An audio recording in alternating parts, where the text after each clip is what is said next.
আজকে নকল বোম নিয়ে এসেছি, এটা দিয়ে ক্লাসে সবাইকে ভয় দেখাবো। ইয়ে, এই বোমটা ফাটিয়ে দেই আর ম্যামের সাথে হিরো হয়ে যাব।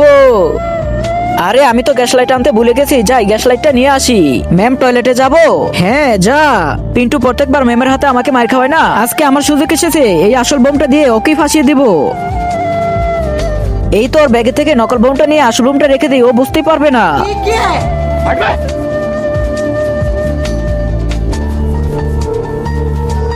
এই তো গ্যাস লাইটটা নিয়ে এসেছি, তাড়াতাড়ি জ্বালিয়ে ম্যামের দিকে ছুড়ে ফেলা যাতে ম্যাম ভয় পায় আর আমি ম্যামকে বাঁচিয়ে সবার কাছে হিরো হয়ে যাব। ম্যাম আপনার দিকে কে জানি বোম ছুড়ে দিয়েছে, পালান ম্যাম পালান। কোথায় বোম? আরে বাপরে, আরে মাগো, কে কোথায় আছো? বাঁচাও আমাকে। তার আগে তুমি কাকে সবচাইতে বেশি ভালোবাসো? তোমার মাকে নাকি তোমার গার্লফ্রেন্ডকে? যদি মাকে ভালোবেসে থাকো তাহলে ভিডিওতে লাইক করে চ্যানেলটি সাবস্ক্রাইব করে দাও, আর যদি না করো তাহলে আমি মনে করবো এই বুড়ি মাকে তো কেউ ভালোবাসে না। বাচ্চারা এখন আমাদের কি হবে? আরে ম্যাম আমি থাকতে কিসের চিন্তা? আরে ম্যাম আপনি একদমই চিন্তা করেন না, আমাকে দেখে বোম ফোটা এমনিতেই বন্ধ হয়ে যাবে। আরে ম্যাম এই দেখেন কিচ্ছুই হয় নাই, বোম আমাকে দেখে ভয় পেয়েছে। টিঙ্কুটা ফেলে দে। টিঙ্কু এই দেখ তোর নকল বোম। কি?